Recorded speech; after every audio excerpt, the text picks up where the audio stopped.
ওকে, jam থেকে কিভাবে আমরা পিএসপি প্রজেক্ট হচ্ছে রান করব। তো আমি হচ্ছে একটা গিটহাব থেকে প্রজেক্ট ডাউনলোড করছি, যেটা কিনা আমি হচ্ছে আমার জ্যাম্প সফটওয়্যারের মাধ্যমে সেই পিএসপিটাকে রান করব। আমরা জানি হচ্ছে পিএসপি একটা সার্ভার সাইড ল্যাঙ্গুয়েজ। তো পিএসপি রান করতে হলে অবশ্যই একটা সার্ভার লাগে, আর এই সার্ভারের এনভায়রনমেন্টটা আমাদের হচ্ছে জ্যাম্প দিয়ে থাকে। ওকে, জ্যাম থেকে আমরা প্রথমে হচ্ছে অ্যাপাচি স্টার্ট করব এবং মাইস্কুয়েল ডেটাবেসটা স্টার্ট করব। স্টার্ট করার পরে হচ্ছে আমরা যে ফাইলটা হচ্ছে ডাউনলোড করেছি সেই ফাইলটা হচ্ছে আমাদের জ্যাম্পের যে স্পেসিফিক ফোল্ডার আছে সেই ফোল্ডারে হচ্ছে আমাদেরকে রাখতে হবে। ওকে, তো আমরা হচ্ছে এই ফাইলটা হচ্ছে গিটহাব থেকে ডাউনলোড করেছিলাম, সো এটা আমি কপি করে নিলাম। কপি করে নেওয়ার পরে আমরা হচ্ছে যাব সি ড্রাইভে। সি ড্রাইভ থেকে জ্যাম থেকে এইচটি ডক্স। আমি একটু ফোল্ডার সাইজটা একটু বড় করে রাখি যাতে করে দেখতে সুবিধা হয়। তো এইচটি ডক্সের ভিতরে এটা হচ্ছে আমাদের রুট ফোল্ডার। তো এইখানে যদি আমরা কোনো প্রজেক্ট রাখি তো সেটা হচ্ছে আমাদের ব্রাউজারে হচ্ছে এক্সিকিউশন হবে। তো এখানে হচ্ছে আমরা প্রজেক্টটা হচ্ছে আমার অলরেডি এখানে পেস্ট করা ছিল, তো আবার হচ্ছে আমি জাস্ট রিপ্লেস করে নিলাম এবং এখানে হচ্ছে আমি এই যে ফাইলটা হচ্ছে ফাইলটা এক্সট্রাক্ট করব। ওকে, ওকে, এক্সট্রাক্ট করার পরে আমরা দেখতে পাচ্ছি এই যে টুইটার ক্লোন মেইন, ঠিক আছে। সো এইটা কিন্তু এখানে হচ্ছে এক্সিকিউশন হয়েছে এবং এটার ভিতরে দেখতে পাচ্ছি আমরা যে কোডগুলো আছে পিএসপি প্রজেক্টটা, যেটা আমি গিটহাব থেকে ডাউনলোড করেছিলাম, সেই প্রজেক্টটা কিন্তু এখানে আছে।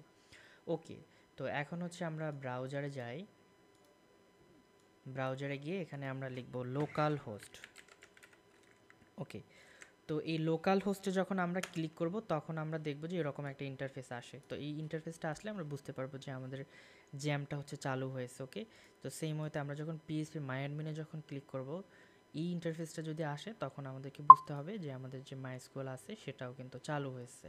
ওকে, ওকে, তো আমরা হচ্ছে আবার একটু ফোল্ডারে ফিরে যাই। এখানে আমরা দেখতে পাচ্ছি যে এই যে এইচটি ডক্স, এটার ভিতরে আমরা কি ফোল্ডার ক্রিয়েট করেছি, এই ফোল্ডারটা, তাই না? এই ফোল্ডারটার হচ্ছে আমরা এখান থেকে কপি করতে পারি। ওকে, বা আমরা এখানে রিনেম করতে পারি। এখন যদি আমি একটু দেখি, এই যে লোকাল হোস্টের পর স্ল্যাশ দিয়ে আমাদের যে ফোল্ডারটার নাম আছে সেই ফোল্ডারটা যদি আমি রান করি তো সেক্ষেত্রে আমরা দেখতে পাচ্ছি আমার যে প্রজেক্টটা আছে সেই প্রজেক্টটা কিন্তু এখানে ওপেন হয়ে গেছে, তাই না? ওকে, তো আমরা দেখে এখানে হচ্ছে ইউআরএলটা আমার কাছে মনে হচ্ছে অনেক কমপ্লেক্স। সো এই কারণে আমি হচ্ছে এটাকে একটু রিনেম করে দিতে পারি। তো রিনেম করে কী দেয়া যেতে পারে? ওকে, টুইটার মেইন। ওকে, যেহেতু টুইটার নামের আমার মনে হয় আরও একটা ফোল্ডার, আচ্ছা ফোল্ডার যেহেতু নাই সো শুধুমাত্র টুইটারই দিয়ে রাখি।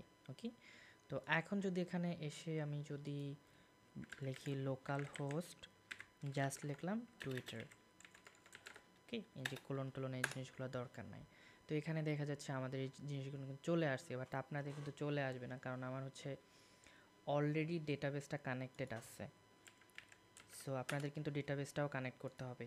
তো এখানে দেখতে পাচ্ছেন আমি এর আগে যেহেতু একবার এটা রান করেছি, তো সেই জন্য এখানে হচ্ছে আমার ডেটাবেসটাও আছে। তো ডেটাবেসটা কীভাবে কানেক্ট করবেন তো সেটা আমি দেখাচ্ছি। ওকে, তো এই ফোল্ডারের ভিতরে যাওয়ার পরে আমরা দেখতে পাচ্ছি এখানে কোর এক একটা প্রজেক্টে এক একটা জায়গায় থাকতে পারে। ওকে, সো আপনি দেখবেন যে এরকমের সেটিংস কোথায় আছে, সেটিংস অথবা কনফিগ। তো এই ধরনের নেমের হচ্ছে যে ফাইলগুলো থাকে সেই ফাইলগুলোর ভিতরে আসলে মাইএসকিউএলের হচ্ছে কানেকশনটা থাকে।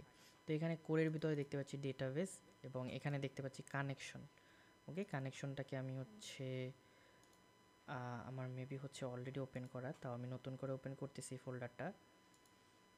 এই যে আমি হচ্ছে এই যে টুইটার নামের যে ফোল্ডারটা আছে এটা আমি এখানে ওপেন করব এবং এখান থেকে ডেটাবেস কানেকশন। তো কানেকশনে এখানে আমরা দেখতে পাচ্ছি যে মাইস্কুয়েল হোস্ট হচ্ছে লোকাল হোস্ট, ডাটাবেস নেম হচ্ছে টুইটি। ওকে, তো আমরা হচ্ছে এই টুইটি দিব না, আমরা হচ্ছে ওকে সুইটি দিলাম ফর এক্সাম্পল। সো সুইটি যদি এখন থাকে, তো এখন যদি আমরা এটাকে একটু রান করার ট্রাই করি তো তখন দেখতে পাচ্ছি পিএসপি কিন্তু একটা এরর চলে আসছে। তো মেইনলি হচ্ছে আমরা যখন এই ফোল্ডারটা হচ্ছে এখানে এখানে হচ্ছে রেখে এই যে এইচটি ডক্সের ভিতরে যখন ফোল্ডারটা রেখে দেন হচ্ছে আমরা যখন এক্সিকিউশন করব তখন কিন্তু এরকম একটা এরর আসবে যতক্ষণ না পর্যন্ত আমরা ডেটাবেসটাকে কানেক্ট করতে না পারি। তো ওকে, আমরা এখন হচ্ছে ডেটাবেসে গেলাম। ডেটাবেসে কীভাবে যেতে হয়, এই যে লোকাল হোস্ট, শুধুমাত্র লোকাল হোস্ট লিখে তারপর হচ্ছে পিএসপি মাই অ্যাডমিন, তারপর এখান থেকে কিন্তু নিউ নামের একটা অপশন আছে, এখানে নিউ, দেন হচ্ছে ডেটাবেসটার নাম কি ছিল, আমি সুইটি দিয়েছিলাম তাই না, তারপর হচ্ছে ক্রিয়েট। ওকে, তো এটা হয়ে গেল। আর যদি প্রিভিলেজ হচ্ছে দেখি তো, প্রিভিলেজের ভিতরে এখানে 1 মিনিট। ওকে, তো এখানে হচ্ছে edit privilege, everything is okay, that's fine.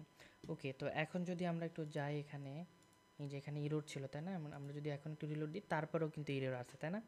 তো এই ইরোডটা থাকার হচ্ছে আমাদের ডেটাবেসটা ঠিকই ক্রিয়েট হয়েছে। আমরা যদি এই সুইটি এটা টুইটির ভিতরে হ্যাঁ টুইটির ভিতরে যাই তখন দেখবো যে এখানে কিন্তু কিছু ইনফরমেশন আছে, বাট আমাদের যে সুইটি আছে সুইটির ভিতরে কিন্তু কোনো কিছু নাই। তো ইন জেনারেল দেখা যায় কি প্রত্যেকটা গিটহাব প্রজেক্টের সাথে আপনাকে ডেটাবেসের যে এসকিউএল ফাইলটা সেটা কিন্তু দিয়ে দিবে তাই না। তো সেটা একটু আমি যদি দেখি, টুইটারের ভিতরে গেলে এই যে এখানে কিন্তু আমাদেরকে টুইটির যে এসকিউএল ফাইলটা, একটা এসকিউএল ফাইল দিয়ে দিচ্ছে। তো এটা হচ্ছে আমরা ইম্পোর্ট করে নেই। এখান থেকে ডাউনলোডে গেলাম, সরি ডাউনলোডে গেলে হবে না, আমাদেরকে তো সি ড্রাইভ থেকে জ্যাম্প htdocs টুইটার ডেটাবেস, হ্যাঁ এই ফাইলটা হচ্ছে আমরা ইম্পোর্ট করে নিলাম। ওয়াও, সো এখানে হচ্ছে কোনো এরর্স নাই, সব কিছুই সাকসেসফুলি হচ্ছে রান হয়েছে, সব রোগুলোই হচ্ছে ইনস্টল হয়েছে। এখন দেখি যদি আমরা এখানে যদি রিলোড দিই তখন আমরা কিন্তু দেখতে পাচ্ছি যে আমাদের প্রজেক্টটা কিন্তু রান হয়েছে। ওকে, তারপরেও এখানে একটা ইস্যু দেখা যাচ্ছে। ওকে, আই থিঙ্ক হচ্ছে এখানে একটু মডিফিকেশন দরকার। তার মানে আমরা হচ্ছে বুঝতে পারলাম যে কীভাবে আসলে আমরা এক্সিকিউশন করব কোনো একটা প্রজেক্ট গিটহাব থেকে ডাউনলোড করে। আচ্ছা, আমি যদি দেখি এটা একটু অন্য একটা জায়গায়, নিউ ইনকগনিটো মোটে অনেক সময় দেখা যায় ক্যাচ হোল্ড করে রাখে, তো যার কারণে প্রপারলি হচ্ছে ইয়াটা আসে না। ওকে, এখানে আমি যদি একটু দেখি আরিফ কন্ট্যাক্ট arifbillah.com, ওকে পাসওয়ার্ড একটা দিলাম, পাসওয়ার্ড টু শর্ট, ও আচ্ছা এই ইমেলটাই দিলাম, আর পাসওয়ার্ড হিসেবে আমি একটা কঠিন পাসওয়ার্ডই দিলাম, সাইন আপ, ইউজার নামও চাচ্ছে তাই না, Arif, okay that's fine, Arif Arif next, choose user name, okay আমি একটু শর্ট দিলাম, সরি লং দিলাম, লেটস গো।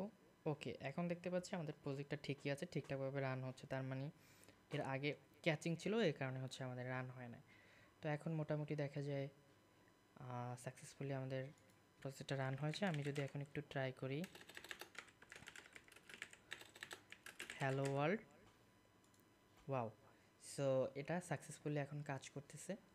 তো এভাবে করে আমরা হচ্ছে প্রজেক্টগুলো রান করতে পারি। কিছু ট্রাভেল শুট বলি যেগুলো দেখা যায় অনেক সময় আপনি ফেস করতে পারেন, সেটা হচ্ছে লোকাল হোস্টে যদি যাই পিএসপি মাই অ্যাডমিন, এখান থেকে অনেক সময় হয় কি যে প্রিভিলেজটা অ্যাক্টিভ করা থাকে না তাই না, এটা তখন হচ্ছে আপনি রুটে গিয়ে তখন এডিট প্রিভিলেজে গিয়ে জাস্ট হচ্ছে গো দিবেন, এখানে মেক শিওর করবেন যে চেক অল করা আছে, তো তারপর গো দিলে এটা প্রিভিলেজ হয়ে যাবে। ওকে, আবার অনেক সময় দেখা যায় আমি যদি একটু কানেকশনে যাই ডেটাবেস তাই না, এখানে কিন্তু এই যে ইউজারটা কিন্তু দেয়া থাকে না, এই যে এটা এটা আপনি রুট দিবেন সবসময়ের জন্য, এবং পাসওয়ার্ডটা এখানে হচ্ছে ব্ল্যাঙ্ক রাখবেন, যেভাবে আছে সেভাবে রাখবেন।